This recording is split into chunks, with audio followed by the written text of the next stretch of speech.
काल paper बा है और काल पेपर बा है तो पढ़ ला जैसे इधर याद कर, इधर हम एक करत है।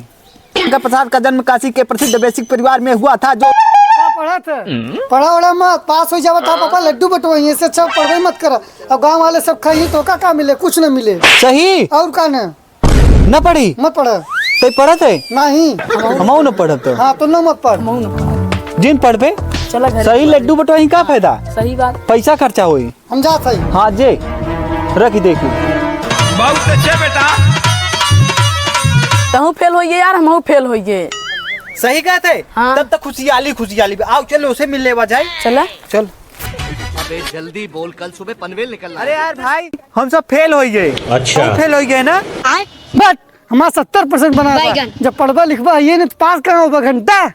ये भगवान क्या जुल्म है। जो अपन काम कर। चीटिंग करता है।